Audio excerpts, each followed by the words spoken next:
做早餐既要快又要有营养，试试这个早餐鸡蛋饼，几分钟就能搞定，简单又好吃。碗中打入4个大鸡蛋，放入青椒丁、火腿丁、葱花、香菜，少许盐和胡椒粉，搅匀。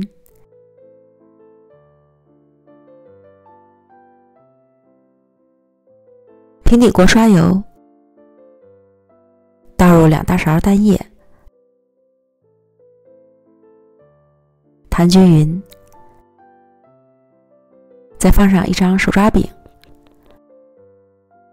表面刷成油，小火煎至蛋液成熟，快速翻面。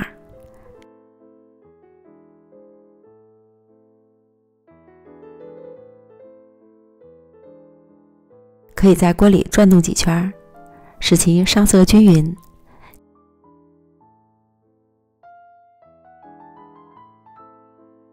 另一面煎至金黄酥脆，就可以出锅了。也可以在有鸡蛋的那面挤上番茄酱或是沙拉酱，增加风味儿。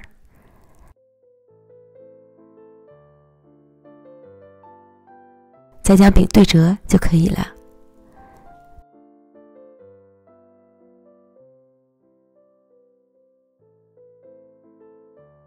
出锅后切成小块，营养美味的早餐鸡蛋饼就做好了。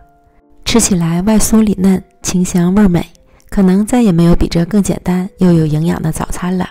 几分钟就能搞定，简单快速又好吃。喜欢的朋友赶快安排起来吧。